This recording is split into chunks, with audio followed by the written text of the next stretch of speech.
નમસ્કાર વિદ્યાર્થી મિત્રો, સ્વાધ્યાય 11.1 દાખલા નંબર 7 પેલા એની રકમ જોઈએ। એક લંબચોરસની પરિમિતિ 130 સેમી આપણને આપેલી છે, ઉપરાંત એની પહોળાઈ 30 સેમી આપણને આપેલી છે। લંબાઈ મેળવવાની છે અને ક્ષેત્રફળ મેળવવાનું છે। તો આ એક લંબચોરસ આકૃતિને આપણે ધ્યાનમાં લઈએ તો 30 સેમી એની પહોળાઈ છે અને એલ એની લંબાઈ છે, તો એલ મેળવવાનો છે। અહીં આપણે લંબચોરસની પરિમિતિ 130 સેમી આપેલી છે, એનો ઉપયોગ કરીએ તો લંબચોરસની પરિમિતિનું સૂત્ર લખીએ 2 (L + B) બરાબર 130। લંબચોરસની પરિમિતિનું સૂત્ર શું છે? 2 લંબાઈ વત્તા પહોળાઈ, અને એનું મૂલ્ય આપણે કેટલું આપ્યું છે? 130। હવે આપણે મેળવવાનો છે એલ, તો એ સિવાયનું સામે જવા દીધું, તો 2 ગુણાકારમાં હતા, સામે ગયા તો 130/2 થયા। આપણે 130/2 કરીએ એટલે 65 આવશે, અને આ મેળવવાનો એલ છે તો વધારાના બી ને પણ સામે જવા દીધું, તો 65 માંથી બી બાદ થયો, કેમ કે સરવાળા બાદબાકીનો નિયમ છે, બરાબરની સામે જાય ત્યારે એની નિશાનીમાં ફેરફાર થાય, પ્લસ હોય તો માઇનસ, માઇનસ હોય તો પ્લસ। હવે બી ની કિંમત આપણને અહીં આપી છે 30, તેથી એલ બરાબર 65 - 30। તો 65 માંથી 30 કાઢશું એટલે 5 માંથી 0 એટલે 5, 6 માંથી 3 એટલે 3, એટલે 35। એટલે આપણે લંબાઈ જે છે એ 35 સેમી મળી। પેલો જવાબ અહીંયા પૂરો થયો। ત્યારબાદ લંબચોરસનું ક્ષેત્રફળ પણ મેળવવાનું છે, તેથી લંબચોરસનું ક્ષેત્રફળ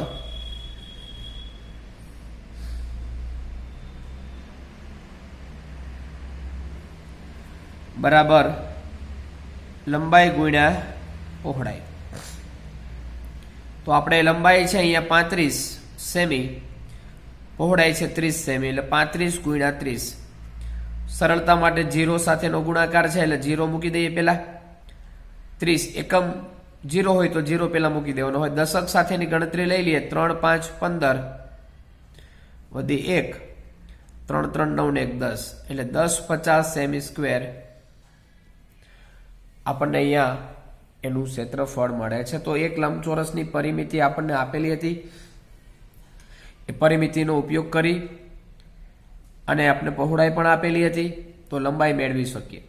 સૂત્ર હતું એનું લંબચોરસની પરિમિતિ માટે 2 (L + B) એનો આપણે ઉપયોગ કર્યો અને આપણે એમાંથી લંબાઈ મેળવી।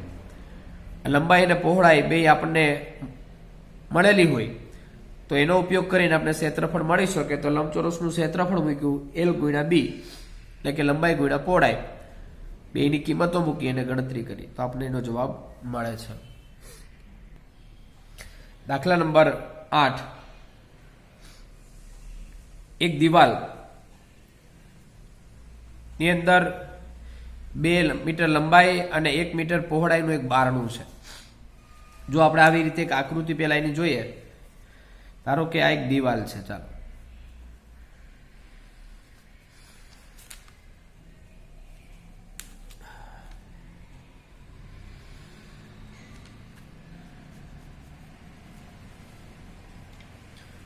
હવે અહીંયા આપણને એવું કીધેલું છે કે અહીંયા એક બારણું છે, ચાલો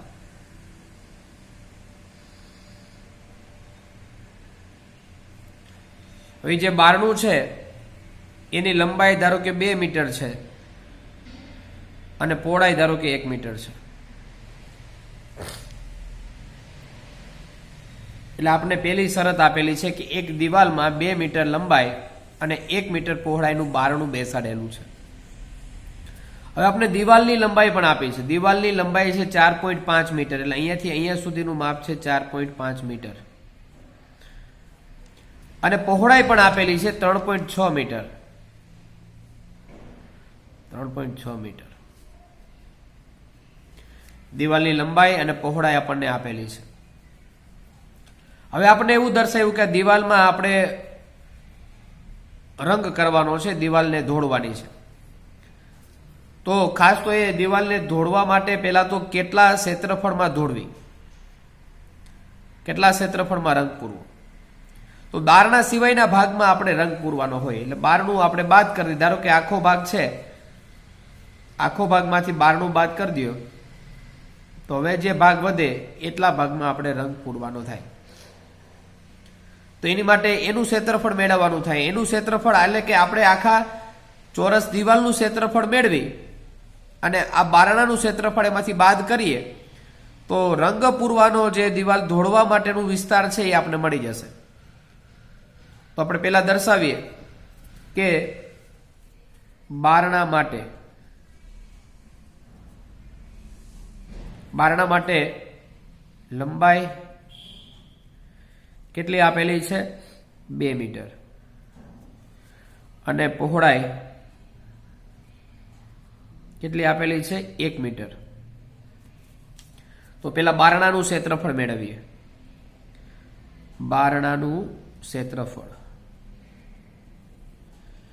લંબાઈ ગુણ્યા પહોળાઈ, લંબાઈ ગુણ્યા પહોળાઈ. તો આપણે એની કિંમતો મૂકીએ. લંબાઈ છે 2 મીટર, પહોળાઈ છે 1 મીટર. તો 2 ગુણ્યા 1 એટલે 2 મીટર સ્ક્વેર આપણને બારણાનું ક્ષેત્રફળ મળ્યું.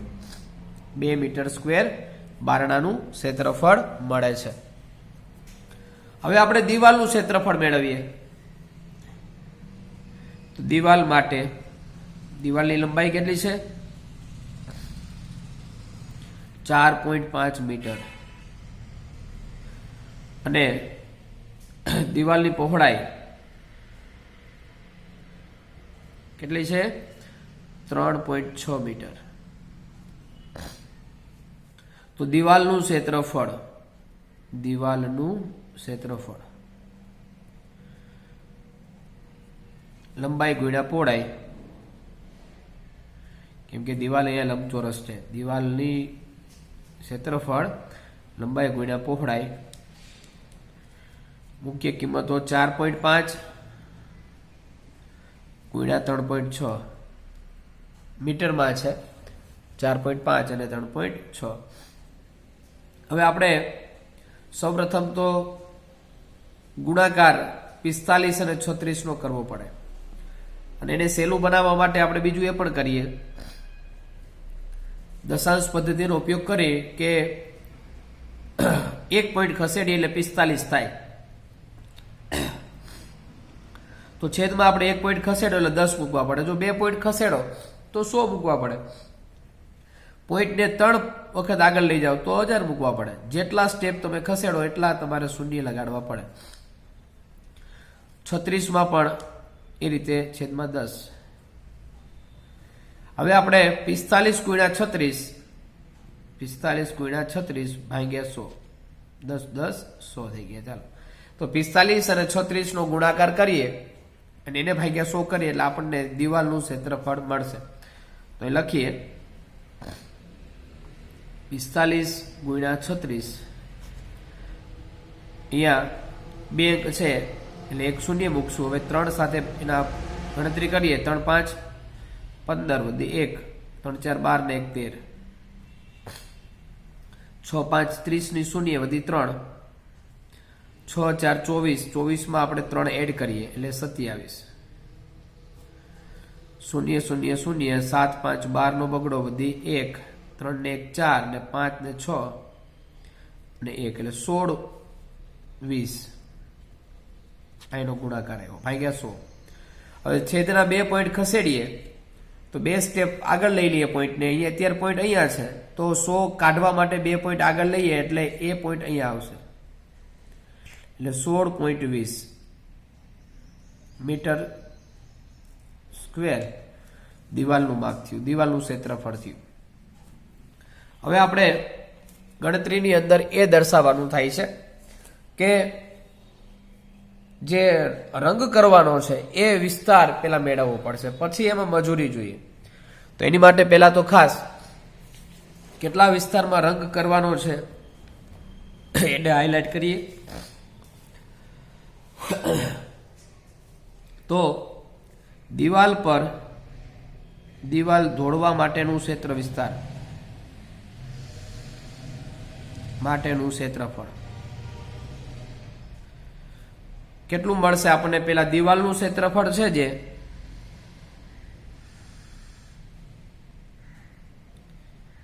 એમાંથી બારણાનું ક્ષેત્રફળ બાદ કરીએ એટલે માઇનસ બારણાનું ક્ષેત્રફળ.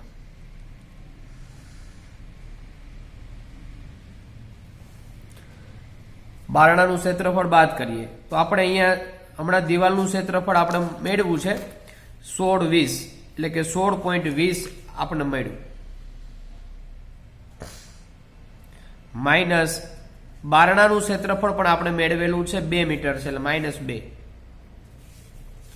હવે આપણે 16.20 માંથી 2 બાદ કરીએ તો 2 ની પાછળ આવી રીતે પોઈન્ટ કરીને 0 0 કરો એટલે તમને સહેલું પડે. 0 માંથી 0 ગયા એટલે 0, 2 માંથી 0 ગયા એટલે 2, 6 માંથી 2 ગયા એટલે 4 અને 1 માંથી આગળ કઈ ન એટલે 0 યાદ રાખો એટલે 1. 14.20 મીટર સ્ક્વેર. તો 14.20 મીટર સ્ક્વેર ક્ષેત્રફળમાં આપણે દોડવા માટેનો ખર્ચો થાય, દિવાલમાં રંગ કરવા માટેનો ખર્ચો એટલો થાય. તો આપણે લખીએ કે દિવાલમાં આપેલ શરત અનુસાર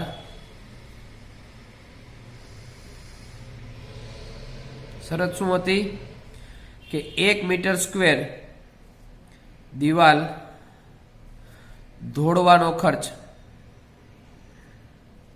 ₹20. તો 14.20 મીટર સ્ક્વેર દિવાલ દોડવાનો ખર્ચ કેટલો થાય? તો ક્રોસ ગુણાકાર કરી દેવાનો. 14.20 ગુણ્યા 20 આ ક્રોસ ગુણાકાર થશે.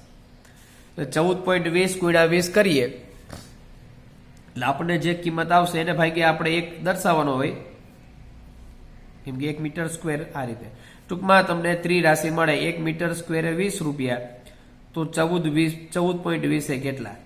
તો આ બેનો ક્રોસ ગુણાકાર થાય આ રીતે 14.20 ગુણ્યા 20 ભાગ્યા 1. હવે ગણતરી દર્શાવીએ પહેલા તો સૌપ્રથમ તો યાદ એ રાખીએ કે 14.20 છે એટલે આપણે આમ લખી શકીએ 1420 ભાગ્યા 100 ગુણ્યા આ 20 એમનો, કેમ કે પોઈન્ટ હતો એને ખસેડીને અહીંયાથી આપણે અહીંયા લઈ ગયા, 2 પોઈન્ટ ખસેડો એટલે છેદમાં 100 લખ્યા. હવે 100 નું એક શૂન્ય 20 સાથે ઉડી ગયું, બીજું શૂન્ય 1020 સાથે 1420 સાથે ઉડી ગયું એટલે અહીંયા વધે 142 ગુણ્યા 2, 142 ગુણ્યા 2. હવે આપણે એની ગણતરી કરીએ 2 2 4 એટલે 2 ગુણ્યા 2 કરી એટલે 4, 2 4 8, 2 1 2. તો 284 રૂપિયા કુલ આપણને એનો ખર્ચ મળે છે. તો ખાસ અહીંયા 11.1 પૂરું થાય છે. તમે હોમવર્કમાં પણ એ 2 વખત દર્શાવજો. આભાર.